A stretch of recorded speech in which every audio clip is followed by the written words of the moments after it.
नमस्कार दोस्तों, मैं सिप्पू कुमार स्वागत करता हूं आप सभी का आपकी YouTube channel maths with Sippu में। दोस्तों कैसे हैं आप लोग? आई होप कि आप लोग स्वस्थ होंगे और सीटेट परीक्षा की तैयारी पूरी लगन से कर रहे होंगे। मंजिलें क्या हैं, रास्ता क्या है? मंजिलें क्या है, रास्ता क्या है, हौसला हो तो फासला क्या है?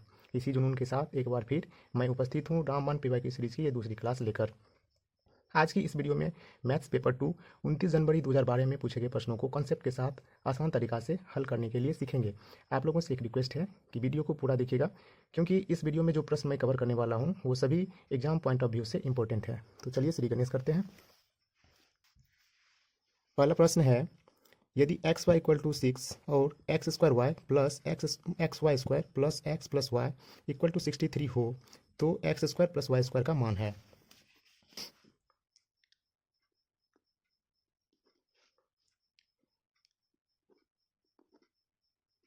दिया है एक्स वाई का वैल्यू दे रखा है 6 and x square y plus x y square plus y, इसका वैल्यू दे रखा है 63। हमको x square plus y square का मान पूछ रहा है, तो इससे हम क्या करेंगे, यहाँ पे ध्यान दीजिएगा कि इस व्यंजक में एक्स वाई, यहाँ पे इस पद में एक्स वाई है और यहाँ पर भी एक्स वाई है, कॉमन ले लेंगे। यहाँ पे एक्स एक कॉमन आ गया तो बचेगा एक एक्स, ये दो एक्स है यहाँ पे। फिर ध्यान दीजिएगा यहाँ पे एक्स वाई कॉमन लिए तो यहाँ पे दो वाई है, एक वाई बच जाएगा यहाँ। पुनः इस साइड में वन कॉमन ले लेते हैं, x plus y equal to 63। अब ध्यान दीजिएगा कि दोनों तरफ प्लस के इस साइड और प्लस के इस साइड हमको एक्स प्लस वाई कॉमन दिख रहा है, तो हम एक्स प्लस वाई को कॉमन ले लेंगे। तो लेफ्ट हैंड साइड बचा एक्स वाई और राइट हैंड साइड प्लस की इधर बचा 1। इधर तो 63 दे रखा है, यानी कि हम left hand side right hand side बोल रहे थे, प्लस के इधर और प्लस के इधर देखना था। अब ध्यान दीजिएगा कि x plus y, x y का मान हमको 6 दे रखा है, तो यहाँ पे एक्स वाई का मान रख देते हैं।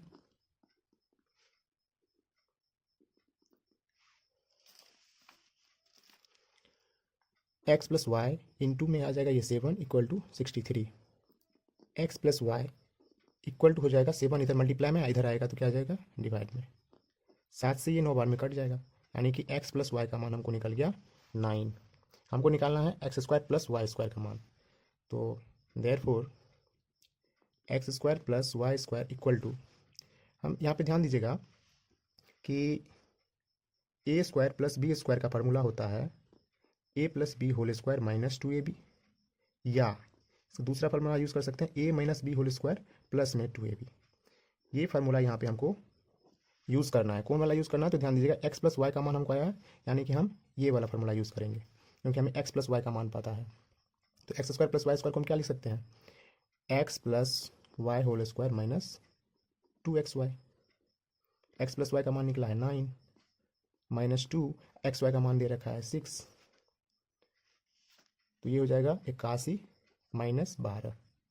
81 में 12 घटेगा कितना हो जाएगा 69, यानी कि ऑप्शन नंबर 2 आंसर होगा इसका। नेक्स्ट क्वेश्चन है कि व्यंजक x square minus y square plus y minus z square plus 2y z minus z का गुणनखंड है, यानी कि इस बीजीय व्यंजक का हमें गुणनखंड निकालना है। ध्यान से समझिएगा, कुछ भी नहीं है इसमें। X square minus y square plus y minus z square plus 2y z minus z, ये व्यंजक हमको दे रखा है और इसका हमें क्या करना है, फैक्टर ज्ञात करना है, गुणनखंड ज्ञात करना है। तो सबसे पहले हम थोड़ा इसको अरेंज कर लेते हैं, x square minus y square, अब ये जेड स्क्वायर जो माइनस में इसको यहाँ ले आते हैं जेड स्क्वायर, फिर इस 2y जेड को ले आते हैं, इसको लाने के बाद इसको ले आते हैं प्लस 2y जेड, फिर x plus y minus z को लिख लेते हैं x plus y minus z. अब यहाँ पे एक्स स्क्वायर और इस तीनों टर्म में से हम माइनस कॉमन ले रहे हैं, तो जो माइनस कॉमन लेने के बाद जो माइनस में होगा टर्म वो प्लस हो जाएगा, जो प्लस होगा वो माइनस हो जाएगा। तो देखिए वाई स्क्वायर है माइनस में, तो हो जाएगा ये प्लस में, अंदर प्लस में जेड स्क्वायर, और ये 2y जेड हो जाएगा माइनस में, plus x plus y minus z. अब ध्यान दीजिएगा कि एक्स स्क्वायर माइनस, इसको हम लिख सकते हैं a minus b whole square का फॉर्मूला पे है ये a square plus b square minus 2ab, यानी ए की जगह पे वाई है और बी की जगह पे जेड कंसीडर करें तो ये बन जाएगा वाई माइनस जेड का होल स्क्वायर, प्लस इसको हम ब्रैकेट में लेते हैं x plus y minus z को, अब ध्यान दीजिएगा यहाँ पे x square minus y minus z whole square है, यानी कि इसको हम ए मान ले और वाई माइनस जेड को बी मान ले, तो a square minus b square का फॉर्मूला यहाँ पे पुट हो जाएगा। यानी कि इसको हम लिख सकते हैं, ए की जगह पे क्या है एक्स और बी की जगह पे क्या है वाई माइनस जेड, तो ए प्लस बी यानी कि x plus y minus z, plus था इसलिए वाई माइनस जेड चिन्ह नहीं बदला, into a minus b, a plus b लिखिए, अब ए माइनस बी लिखना है, तो ए माइनस बी की जगह पे क्या है वाई माइनस जेड, यानी कि बीच का साइन बदल जाएगा क्योंकि माइनस से क्या हो जाएगा इसका, प्लस में x plus y minus z. अब यहाँ पे ध्यान देना आपको कि प्लस के इस साइड और इस साइड में आप देखिए जो कॉमन क्या दिख रहा है आपको, कॉमन दिख रहा है आपको x plus y minus z इधर भी है, x plus y minus z इधर भी है, यानी कि हम x plus y minus z common ले लेंगे, तो प्लस के इस साइड क्या बचा x minus y plus z, और प्लस के इस साइड क्या बचा, जब इसको कॉमन ले लिए तो बचा क्या प्लस में 1, x minus y plus z plus 1, x minus y plus z plus 1, option number 4 answer हो जाएगा इसका। नेक्स्ट क्वेश्चन है कि एक फलों की बड़ी टोकरी में 3 संतरे, 2 सेब और 5 केले हैं। इनमें से यदि एक फल का यादृच्छिक रूप से चयन किया जाता है तो इसके एक संतरे या एक केले होने की प्रायिकता क्या होगी। तो यहाँ पे आपको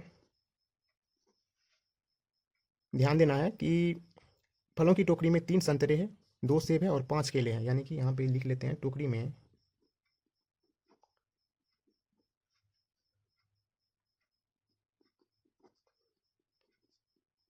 संतरे की संख्या 3 है, टोकरी में सेब की संख्या 2 दे रखा है, टोकरी में केले की संख्या 5 दे रखा है, तो इसलिए टोकरी में कुल फल कितना हो जाएगा 3 + 2 + 5 यानी कि 10, यानी टोकरी में कुल फल कितना है 10। हमको कहा है कि इनमें से यदि एक फल का यादृच्छिक रूप से चयन किया जाता है, यादृच्छिक रूप से इसका क्या मतलब हुआ, यादृच्छिक रूप से का मतलब है कि बिना देखे हुए हम टोकरी में से फल निकाल रहे हैं, उनमें से एक फल का हम क्या कर रहे हैं बिना देखे हुए चयन कर रहे हैं। तो पूछ रहा है इसके एक संतरे या एक केले होने की प्रायिकता क्या होगी। प्रायिकता का फॉर्मूला होता है, प्रायिकता क्या करने की फॉर्मूला होता है संभव परिणाम बट्टे में कुल परिणाम।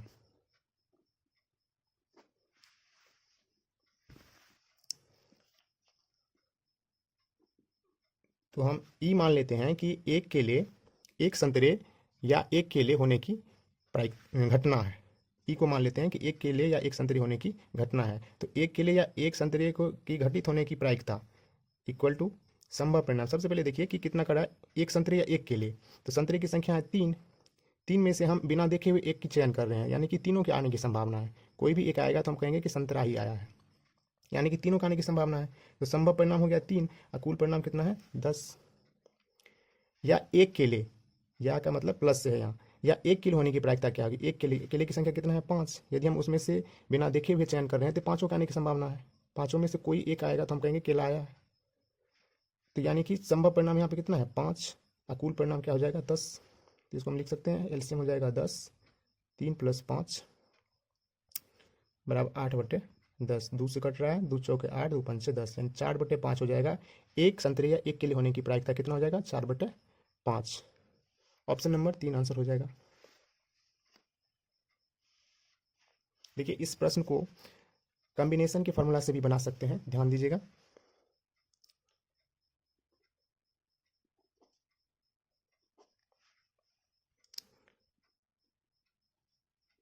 कॉम्बिनेशन के फॉर्मूला से बना सकते हैं कि हमको कह रहा है एक संतरे एक केले होने की प्रायिकता ज्ञात करने के लिए, तो एक संतरे, संतरे की संख्या 3 है, 3 में से हम कितना चूज कर रहे हैं एक को, और इधर तो ना ही सेब में से चूज कर रहे हैं और ना ही केले में से। संभव परिणाम है कि 3 में से एक को चूज कर रहे हैं, तीनों के आने की संभावना है, और 10 यहाँ पे हो जाएगा, 10 कुल है उसमें से एक को चयन कर रहे हैं, फिर प्लस 3C0 इंटू 2C0, अब केले में से एक को चयन करना है, 5 केले की संख्या है, 5 में से एक की चयन कर रहे हैं, संभव कुल परिणाम हो जाएगा 10 में से एक,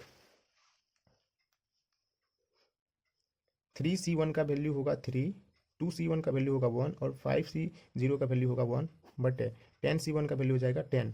अब भैया ये कैसे हो रहा है, फार्मूला के अकॉर्डिंग हो रहा है, ध्यान दीजिएगा। NCR का फार्मूला होता है factorial n/r factorial into n minus r factorial. और एन सी वन का यहाँ पे यदि इस पर एन सी वन को इस पर पुट करें तो इसका वैल्यू निकल के आएगा, जितना n का मान होगा उतना ही। एन सी जीरो का मान आ जाएगा 1, यानी कि एन सी वन एन के बराबर, एन सी जीरो 1 के बराबर।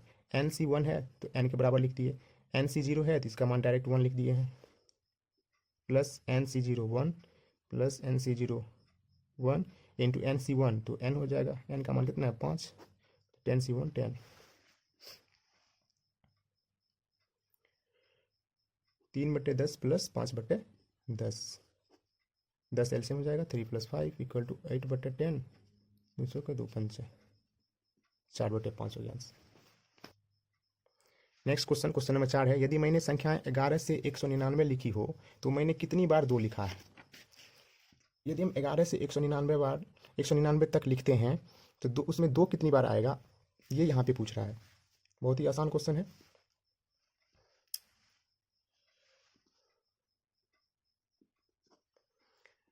सबसे पहले यहाँ पे कुछ नियम है या याद रखने योग्य बातें हैं जो आपको याद रखना है।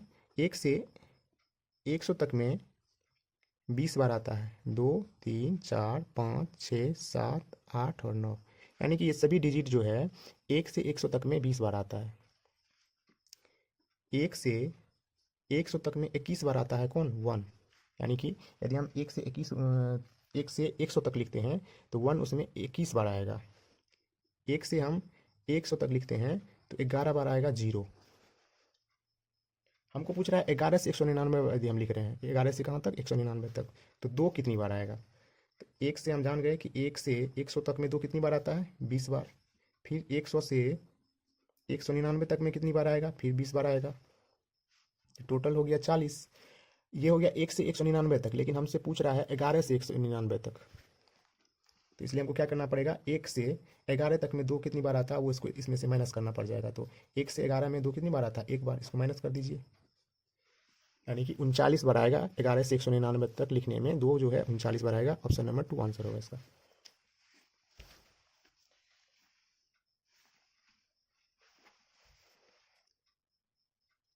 चलिए नेक्स्ट क्वेश्चन देखते हैं। कड़ा एक समांतर चतुर्भुज की कितनी सममित रेखाएं हैं। तो सममित रेखाएं क्या होती है, जो आकृति को 2 बराबर भागों में विभाजित करे वो सममित रेखाएं होती है। यानी कि यहाँ पे समांतर चतुर्भुज का पूछ रहा है कि समांतर चतुर्भुज की कितनी सममित रेखाएं होती है। तो समांतर चतुर्भुज,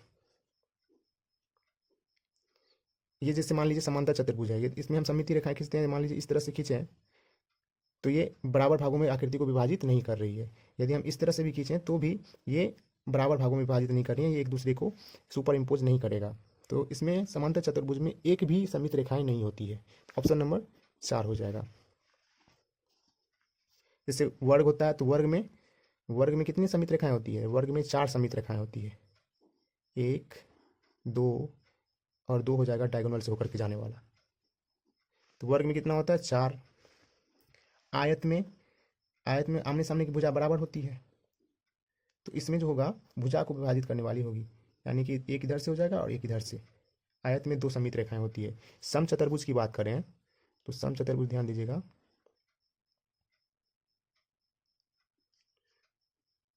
ये समचतुर्भुज है। तो समचतुर्भुज में 2 सममित रेखाएं होती है जो इसकी डायगोनल होती है, या डायगोनल से होकर के जाते हैं, हम कह सकते हैं। समचतुर्भुज में कितना 2 सममित रेखाएं होती है। चलिए नेक्स्ट क्वेश्चन समझते हैं।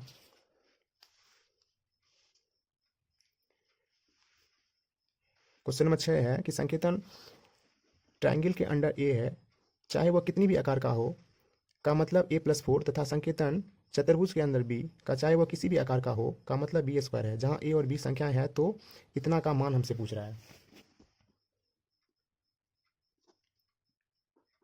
ट्राइंगल के अंदर यदि कोई क्वांटिटी है तो इसका मतलब हो गया कि उसमें हमको 4 प्लस करके लिखना है।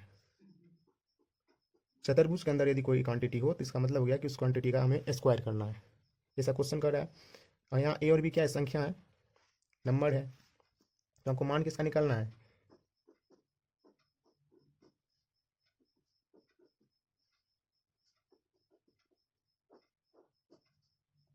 इसका मान निकालना है हमें। तो इतना बराबर ट्रायंगल के अंदर 3 है, तो ट्रायंगल के अंदर कोई क्वांटिटी है उसमें हमको 4 प्लस करके लिखना है, तो इसको लिखें 3 + 4। उसके बाद ये किसके अंदर है, तो चतुर्भुज के अंदर है, तो इसका मतलब चतुर्भुज के अंदर जो भी क्वांटिटी है उसका स्क्वायर लिखना पड़ता है। इसका हो जाएगा स्क्वायर प्लस ट्रायंगल के अंदर 2 है तो हो जाएगा 2 + 4 माइनस, फिर यहाँ ध्यान दीजिएगा कि चतुर्भुज के अंदर जो है 4 है तो इसको हम लिखें 4 स्क्वायर, और ये 4 स्क्वायर किसके अंदर, ट्रायंगल के अंदर, ट्रायंगल के अंदर जो भी क्वांटिटी है उसमें कितना 4 प्लस करके हमको लिखना पड़ता है। तो ये हो जाएगा 4 3 7 का स्क्वायर प्लस 6 माइनस 4 चौके 16 प्लस 4, तो हो जाएगा 49 प्लस 6 माइनस 20, 49 से हो गया 55 माइनस 20 यानी कि 35 हो जाएगा इसका आंसर। ऑप्शन नंबर 4 हो जाएगा।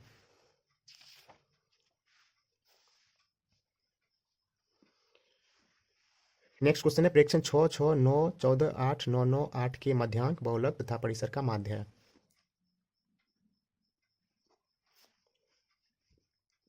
तो मध्यांक निकालने के लिए हमें दिए गए प्रेक्षणों को आरोही क्रम में पहले लिखना पड़ता है, तो सबसे पहले हम दिए गए प्रेक्षणों को आरोही क्रम में लिख लेते हैं।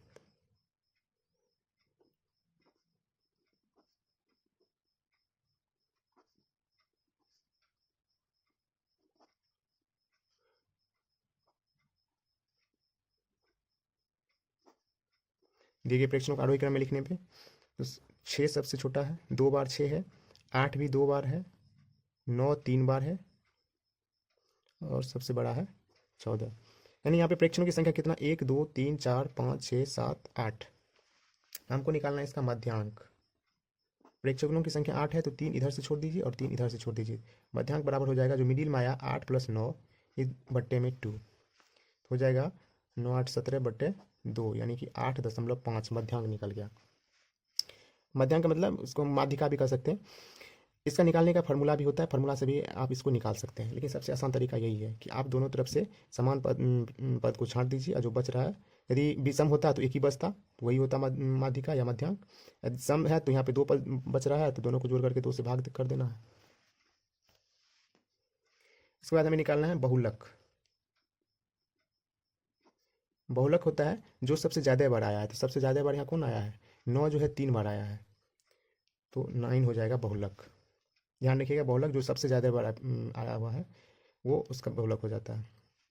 इसके बाद हमें निकालना है परिसर। परिसर बराबर होता है उच्चतम मान माइनस निम्नतम मान।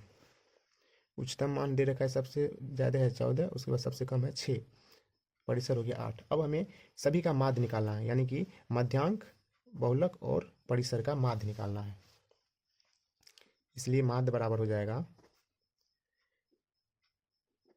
सभी प्रेक्षणों का योग बटे प्रेक्षणों की संख्या। अब यहाँ ध्यान दीजिए प्रेक्षण है 8.5 पहला, दूसरा है 9, तीसरा है 8, संख्या कितना है 3। तो ये इसको हम जोड़ें तो 9 8 17 8 25, 25.5/3, 3 से कटेगा तो हो जाएगा 3 से 3 8 24, 1 पे 5 3 5 15 यानी कि 8.5 आ रहा है इसका माध्य तीनों का। ऑप्शन नंबर 3 हो जाएगा आंसर।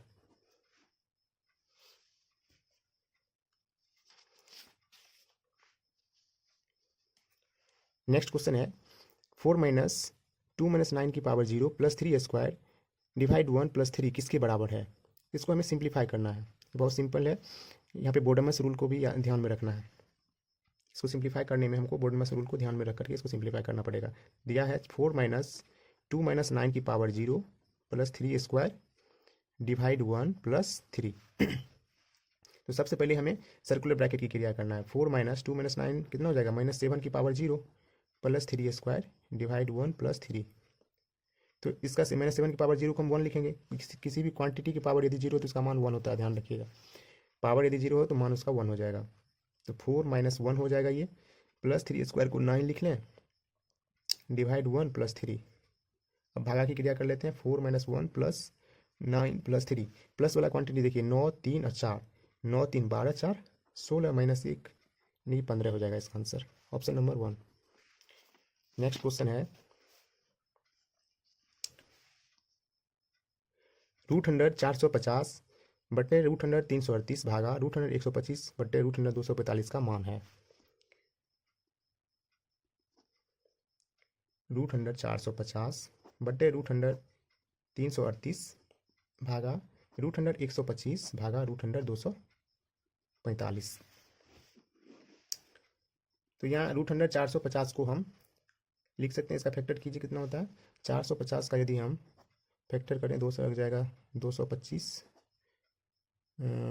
3 से कट रहा है, 3 से देखिए 3 पचे 15, 3 से कट रहा है 3 दूना 6 1, 3 पचे 15, 5 से पचे 25, यानी कि हम इसको लिख सकते हैं 2 गुना 3 गुना 3 गुना 5 गुना 5 रूट अंडर।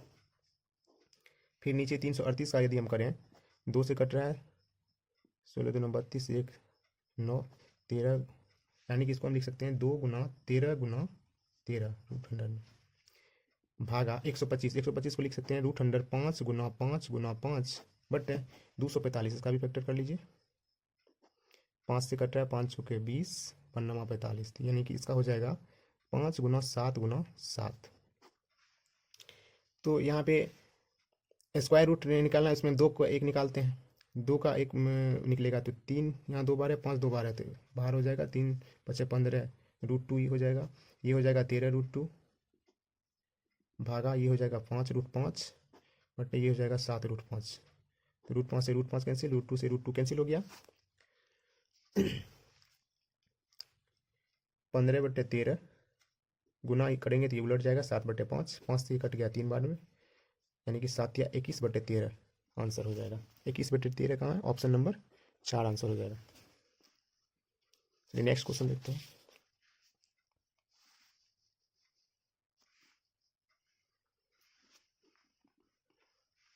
नेक्स्ट क्वेश्चन है, वह छोटी से छोटी संख्या जो पूर्ण वर्ग हो तथा 10 12 15 और 18 से भी विभाज्य हो।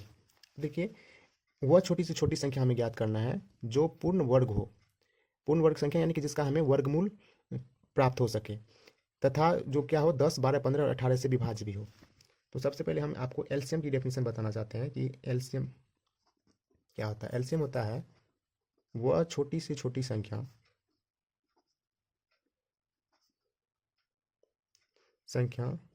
जो दिए गए सभी संख्या से विभाजित हो जाए, जो दिए गए सभी संख्या से विभाजित हो जाए वो क्या होता है, एलसीएम होता है। यानी कि जो दिया गया संख्या है, छोटी से छोटी संख्या हमको ज्ञात करना है, जो सभी संख्या से विभाजित हो जाएगा वो क्या होगा, इस सबका एलसीएम होगा। लेकिन यहाँ पे कह रहा है कि वह पूर्ण वर्ग भी होना चाहिए। तो चलिए इसको करके देखते हैं। 10 12 15 और 18 का हमें क्या करना है, एलसीएम ज्ञात करना है। 2 से देंगे 2 पंचे 10, 2 छाक 12, 2 नमा 18। फिर लग रहा है 3 से 5, 3 2 9, 3 पचे 3 तिया, फिर 5 से लग जाएगा,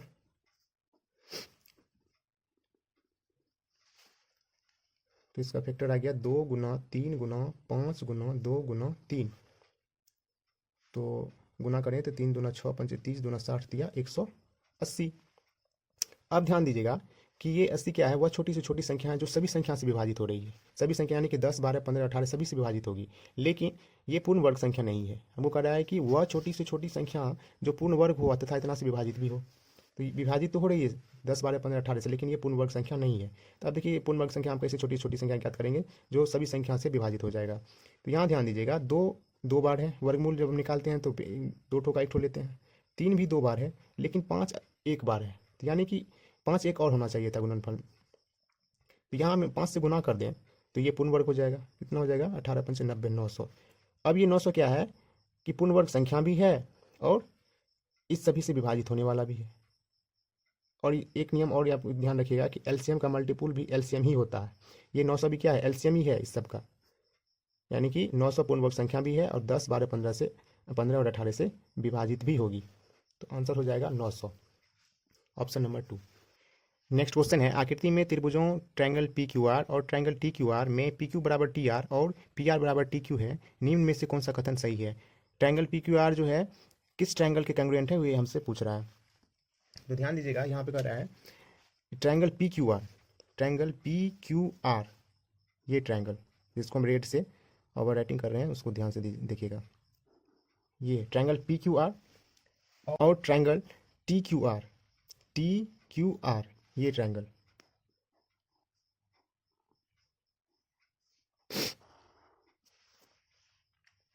ट्रायंगल पी क्यू आर को हम रेड से कर दिए कलर, और ट्रायंगल टी क्यू आर को ग्रीन से किए हुए हैं। तो अब ये स्पष्ट दिख रहा है, ट्रायंगल पी क्यू आर और ट्रायंगल टी क्यू आर,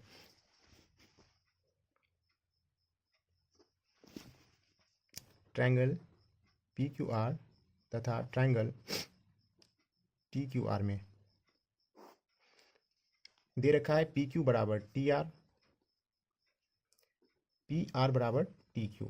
तो पी क्यू बराबर टी आर, यानी कि पी क्यू ये भुजा और किसके बराबर है, टी आर के, इस भुजा के बराबर है, और पी आर टी क्यू के बराबर है, पी आर ये टी क्यू इसके बराबर है। और क्यू आर तो हम उभयनिष्ठ दिख रहा है, क्यू आर दोनों ट्रायंगल में है, क्यू आर बराबर क्यू आर, ये क्या है, उभयनिष्ठ भुजा है, उभयनिष्ठ भुजा है। तो यहाँ पे हम कह सकते हैं कि दोनों ट्रायंगल का साइड जो है, कॉरस्पॉन्डिंग साइड वो इक्वल है। तो साइड साइड साइड सर्वांग समता नियम से दोनों ट्रायंगल कंग्रुएंट होगा। ट्रायंगल कंग्रुएंट होगा यानी कि triangle P Q are congruent होगा किस ट्रायंगल के, तो पी क्यू किसके बराबर है, यहाँ पे सीक्वेंस भी ध्यान में रखना है कि पी क्यू आर किस ट्रायंगल के कंग्रुएंट है। तो पी क्यू भुजा बराबर है टी आर के, तो यहाँ पे टी आर आएगा और बचा क्या, तो क्यू, यानी कि triangle P Q are congruent है ट्रायंगल टी आर क्यू के। समझिएगा इसको, यहाँ पे सीक्वेंस भी ध्यान में रखना है, जिस कॉरस्पॉन्डिंग साइड के अकॉर्डिंग ही यहाँ पे ट्रायंगल भी हमको लिखना पड़ता है कि किस ट्रायंगल के कंग्रुएंट है। तो पी क्यू जो है टी आर के बराबर है, पी क्यू टी आर के बराबर, पी आर टी क्यू के बराबर, यानी कि पी आर टी क्यू के बराबर, और क्यू आर उभयनिष्ठ है, क्यू आर उभयनिष्ठ है, यानी कि यहाँ पे triangle P Q are congruent होगा ट्रायंगल टी आर क्यू के। किस ऑप्शन में है ये, T R Q, option number 3 हो जाएगा आंसर इसका। यहाँ पे ये कॉन्ग्रुएंट ट्रायंगल जो है क्लास 9th में दिया हुआ है। आप इसका 5 क्राइटेरिया होता है, उसको ध्यान में रखना है, side side side, side angle side, angle side angle, angle angle side, right hypotenuse side. ये 5 सर्वांग समता का नियम होता है जिससे हम कॉन्ग्रुएंट ट्रायंगल ज्ञात करते हैं।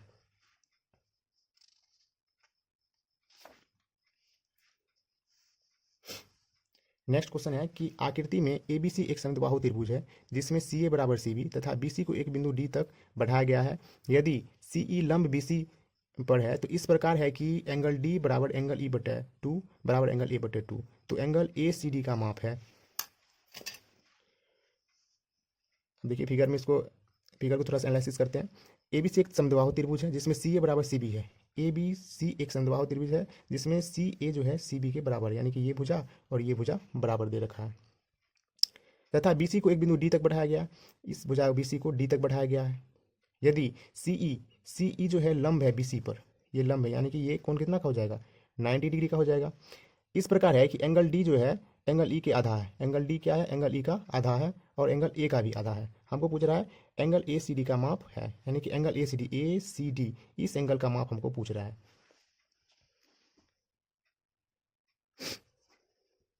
सबसे पहले ट्रायंगल हम सी डी ई की बात करते हैं, ट्रायंगल सी डी ई में इसमें देखिए क्या दे रखा है हमें, इस डी ई का रिलेशन दे रखा है, एंगल डी जो है वो एंगल ई का आधा है, एंगल ई का आधा है। तो हम मान लेते हैं, माना एंगल ई का भी आधा है और एंगल ए का भी आधा है, तो इसका मतलब ये हो गया कि ई और ए क्या होगा, आपस में बराबर होगा, क्योंकि एंगल डी ई का भी आधा है और ए का भी आधा है। तो मान लेते हैं एंगल ई जो है थीटा है, तो यानी कि एंगल ए भी हो जाएगा थीटा। इसको हम यदि ई को हम थीटा मान लेते हैं तो ए भी थीटा हो जाएगा। अब जब इसको हम थीटा मान लिए तो एंगल डी कितना हो जाएगा, एंगल डी है एंगल ई का आधा, तो एंगल डी कितना हो जाएगा, इसलिए एंगल डी बराबर हो जाएगा थीटा बाई 2, क्योंकि क्वेश्चन में दे रखा है angle D equal to angle E बटे 2। एंगल ई को यदि हम थीटा मान लिए तो डी हो जाएगा थीटा का आधा, यानी कि थीटा बाई 2। तो अब हम कह सकते हैं कि त्रिभुज के तीनों कोणों का योग होता है 180 डिग्री, तो यहाँ पे 90 plus theta by 2 equal to कितना हो जाएगा 180 डिग्री। तो angle C plus angle D plus angle E 180 degree के बराबर हो जाएगा। एंगल सी कितना दे रखा है 90 degree plus angle D theta by 2 plus angle E theta equal to 180 degree, तो ये हो जाएगा 90 डिग्री या प्लस ये हो जाएगा हाफ और 1, तो हो जाएगा डेढ़, यानी कि 3θ/2 इक्वल टू 180 डिग्री। तो 3θ/2 इक्वल टू 90 डिग्री आकर के घट जाएगा, 180 degree minus 90 degree.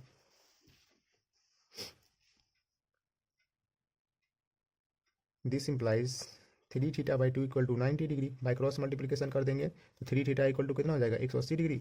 Theta equal to निकल गया 180 डिग्री बटे 3, 60 डिग्री। थीटा कितना निकल गया 60 डिग्री। तो यानी कि एंगल कोण ई भी निकल गया हमको 60 डिग्री। तो ये यदि 60 डिग्री है तो डी कितना हो जाएगा θ/2 यानी कि 30 डिग्री, और ये भी निकल गया हमको 60 डिग्री।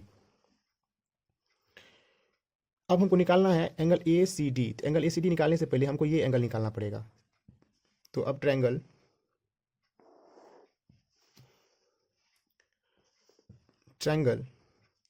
ए बी सी की बात करते हैं। ए बी सी में क्या दे रखा है, सी ए जो भुजा है वो सी बी भुजा के बराबर दे रखा है। सी ए भुजा सी बी भुजा के बराबर है। तो ये कौन सा त्रिभुज हो गया, समद्विबाहु त्रिभुज। समद्विबाहु त्रिभुज में बराबर भुजाओं के सामने का कोण भी क्या होता है, आपस में बराबर होता है। यानी कि सी बी के सामने का कोण है ए, और सी ए का सामने का कोण हो जाएगा ये बी हो जाएगा। यानी कि ए और बी कोण क्या होगा, आपस में बराबर होगा। यानी कि बी एंगल जो है एंगल ए के बराबर हो जाएगा। कितना हो जाएगा 60 डिग्री। तो यानी ये 60 है तो ये भी 60 डिग्री हो जाएगा। अब त्रिभुज के तीनों कोणों का योग होता है 180 डिग्री। यहाँ पे हम कह सकते हैं कि एंगल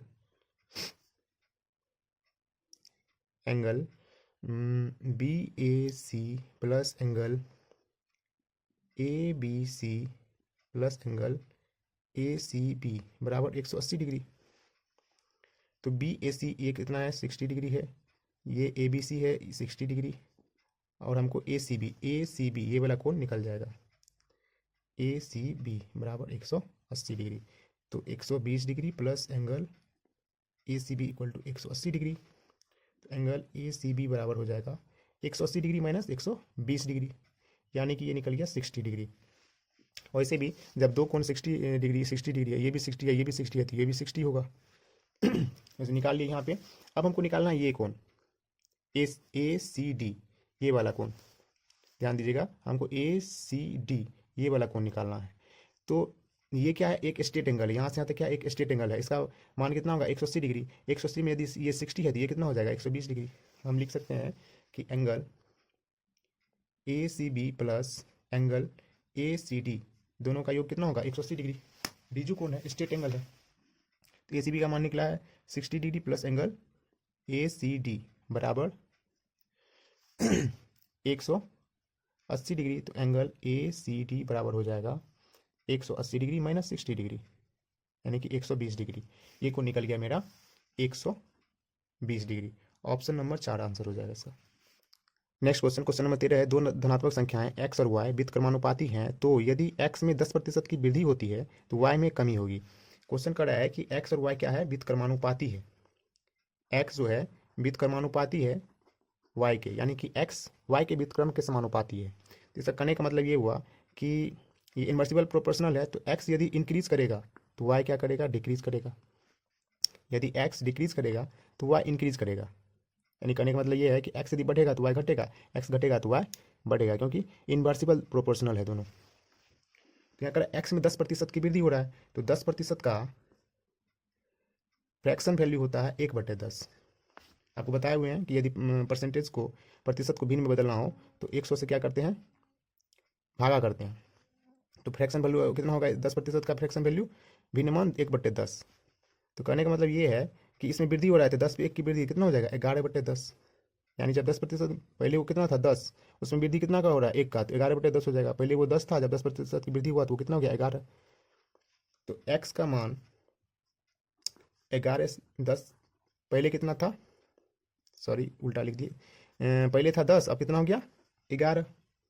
तो y का मान क्या हो जाएगा, इसको इस तरह से लिखना है। तो यानी कि y x इंक्रीज कर किया है तो y क्या करेगा, डिक्रीज करेगा। तो y पहले 11 होगा, ये तो घट के कितना हो जाएगा 10। इसको इस तरह से लिखना है, x यदि इंक्रीज किया है तो y क्या करेगा, डिक्रीज। तो कितने की कमी हो रहा है, 1 की कमी हो रहा है इसमें। 1 की कमी कितने पे हो रहा है, 1 की कमी हो रहा है 11 पे। परसेंटेज में निकालना है तो 100 से गुना कर दीजिए, तो हो जाएगा 100/11। प्रतिशत। ऑप्शन नंबर 1 आंसर हो जाएगा। इस क्वेश्चन को दूसरी विधि से भी हम कर सकते हैं। फार्मूला पे विधि जरूर समझिएगा कि डायरेक्ट हम कमी प्रतिशत निकाल सकते हैं। कमी प्रतिशत का फार्मूला होता है वृद्धि प्रतिशत बटे 100 प्लस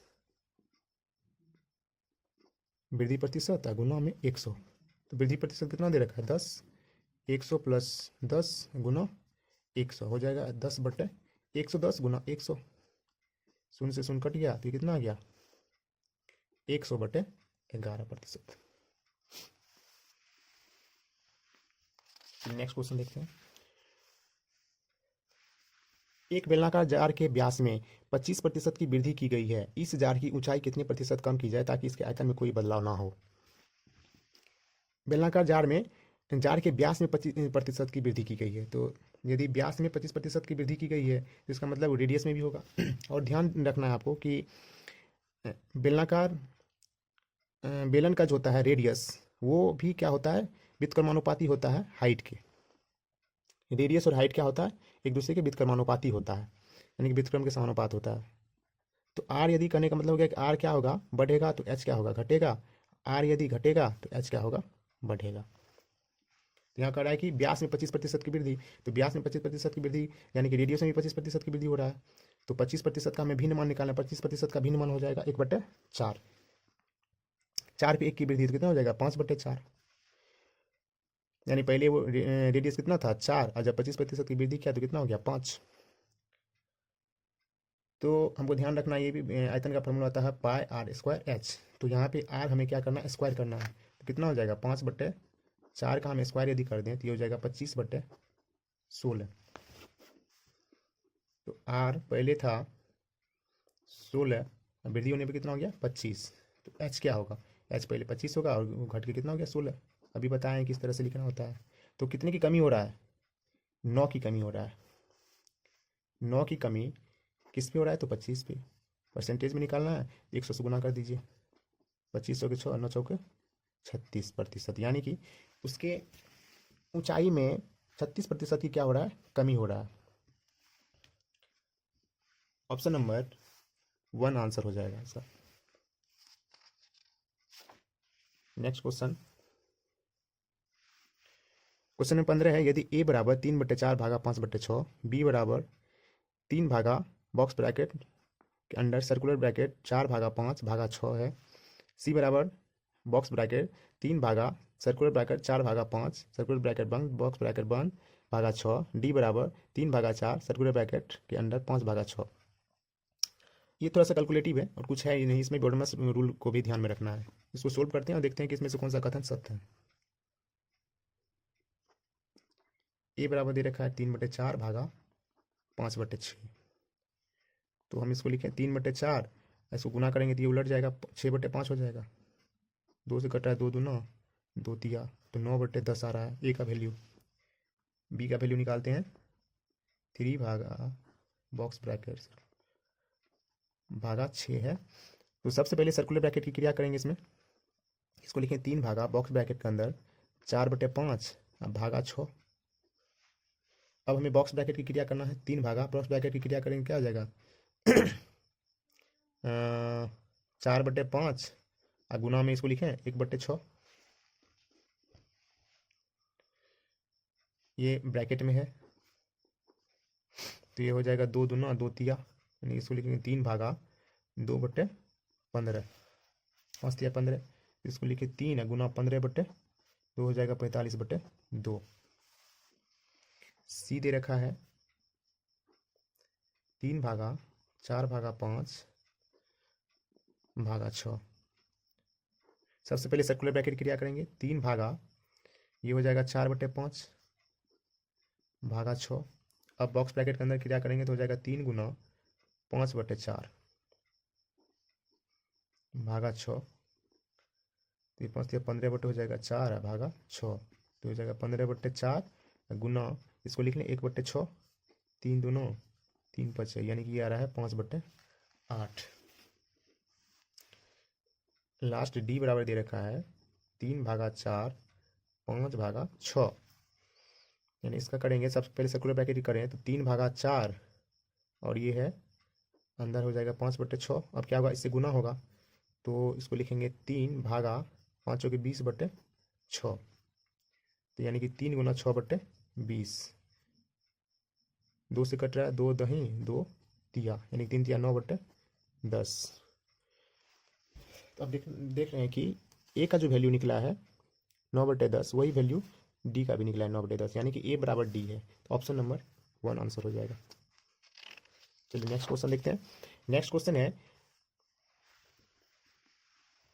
संख्याएं 3.75 गुना 10⁻⁻7, 3.3/4 गुना 10⁻⁻7, 375 गुना 10⁻⁻9 और 3/8 गुना 10⁻⁻7 दी गई है।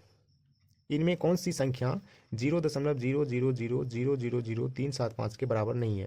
तो यहाँ ध्यान दीजिएगा कि कितने अंक के बाद डेसिमल है, 1 2 3 4 5 6 7 8 9, 9 अंक के बाद डेसिमल है। तो कह रहा है इस चारों में कौन जो है इसके बराबर नहीं है। तो हमको सबसे आसान होगा कि चारों को हम सोल्व करके देखें, डेसिमल में ला करके देखें कि कौन इसके बराबर नहीं है।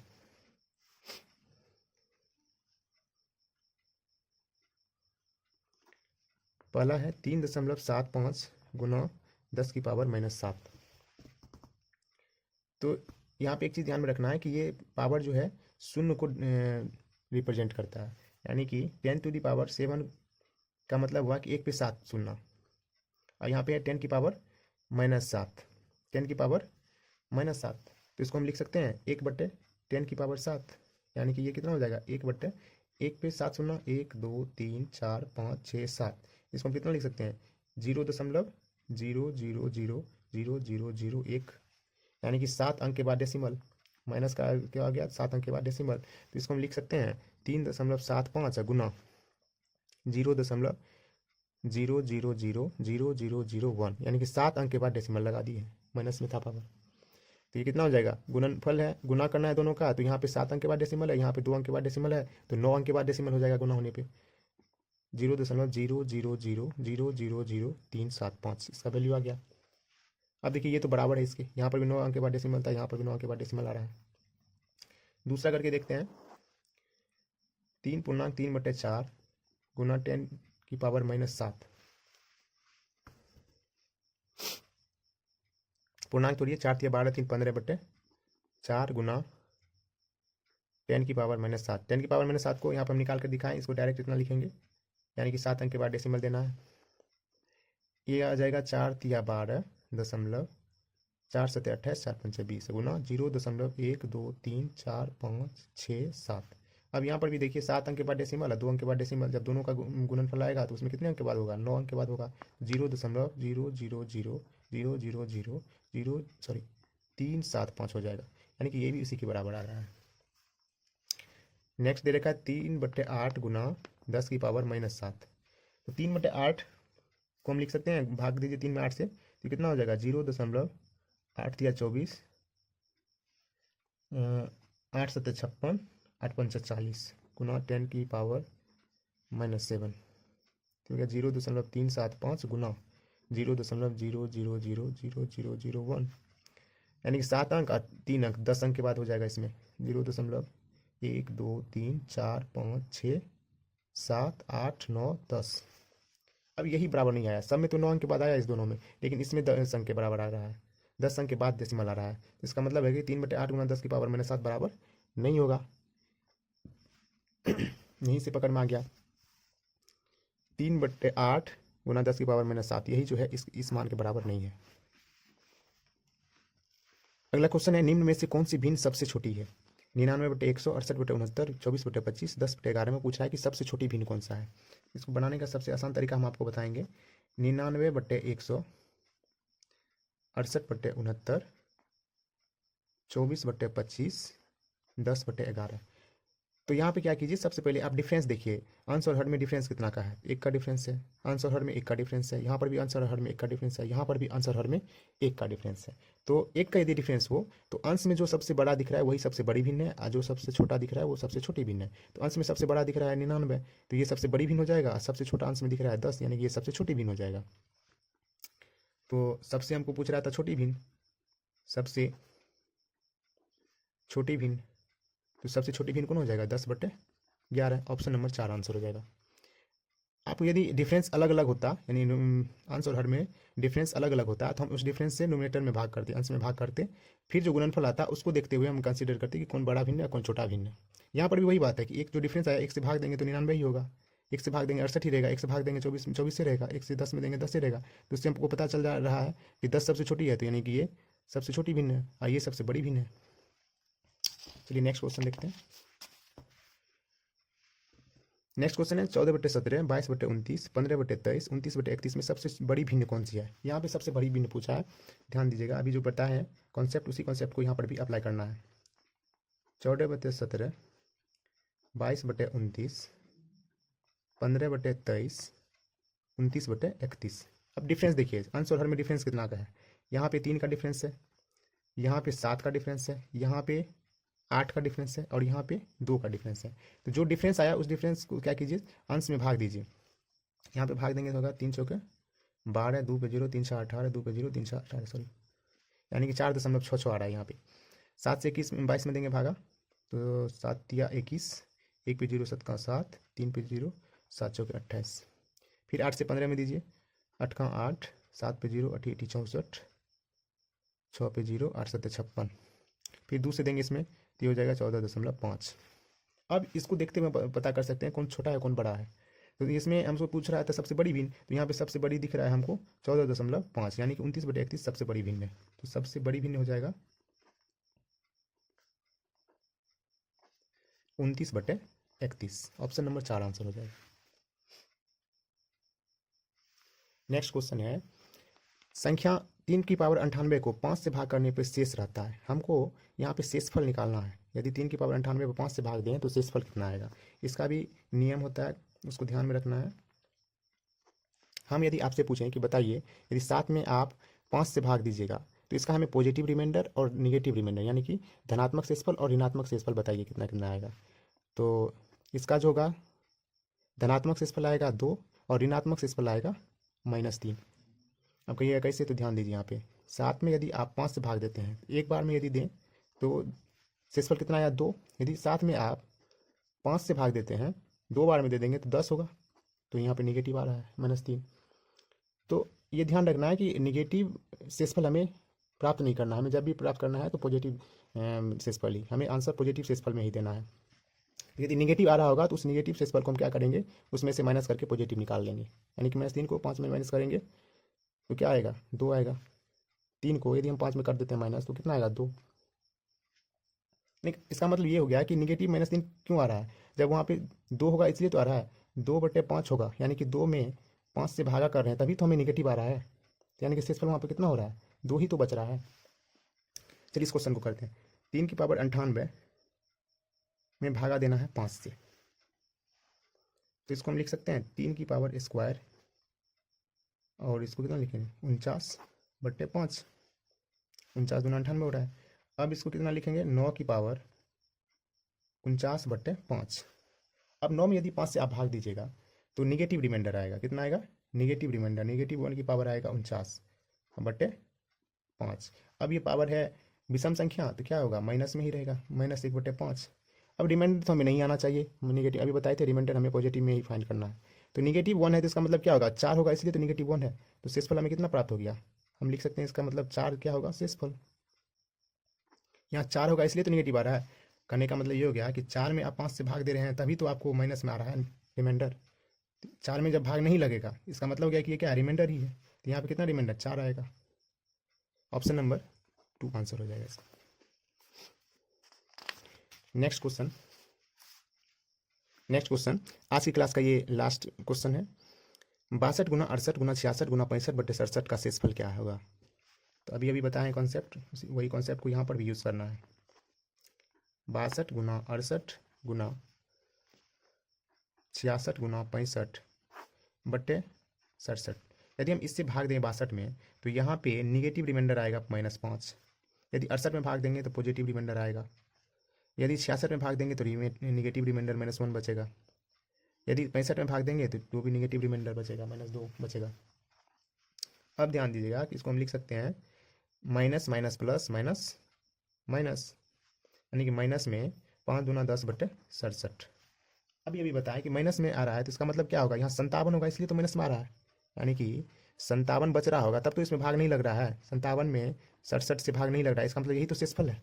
यदि हम एक बार में दे भी दे तो कितना हो जाएगा, निगेटिव में रिमाइंडर बच रहा है -10, इसका मतलब ये क्या है, शेषफल ही तो है। तो शेषफल मेरा कितना हो जाएगा, इसको हम लिख सकते हैं 57/67 होगा इसका मतलब। तो यानी कि शेषफल हमें कितना प्राप्त हो गया, 57। 57 क्या होगा, शेषफल होगा इसका। ऑप्शन नंबर 3 आंसर हो जाएगा। दोस्तों यदि सभी प्रश्नों का हल समझ में आया हो तो प्लीज़ चैनल को लाइक शेयर और सब्सक्राइब कर दीजिएगा। धन्यवाद।